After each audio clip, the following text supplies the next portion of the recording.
না না হবে না, তোমাকে যা আনবো আমি তোমাকে খেতে হবে নাকি? একটা দিলে কি তোমার হাতে কি ওইটা? এটা নিজে রাখতে যাচ্ছি কি? এটা হুম, দাম আচার আচার খেয়েছো তো? না আমি খাইনি মিথ্যা বলবে না। আমি আচার খেয়েছি না আচার খাইনি আর তুমি কাল কামলেও কি খাওনি?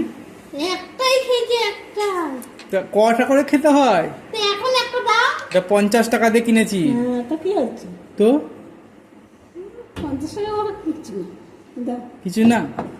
তুমি কালকে রথের যে জিলিপি খাইছো বলে তোমার কি দাবি বেশি হয়ে গেছে নাকি? একটা তো 50 টাকা করে আটানো হবে না একটা ঠিক আছে তুমি এতটা আমলকি এনে দেবো তুমি করে করবে অত আমার করে খাওয়ার সময় নেই। তুমি একাই কেটে রোদ্দুরে শুকনো করবো বাবা, শুকনো করে রেখে দেবা বেশ বলো কি বলছো তুমি? না এখানে কাছে আমলকিটা দাও একটুখানি একটা আমলকি পাওয়া যাবে না? না পাওয়া যায় 50 পয়সাও দাম না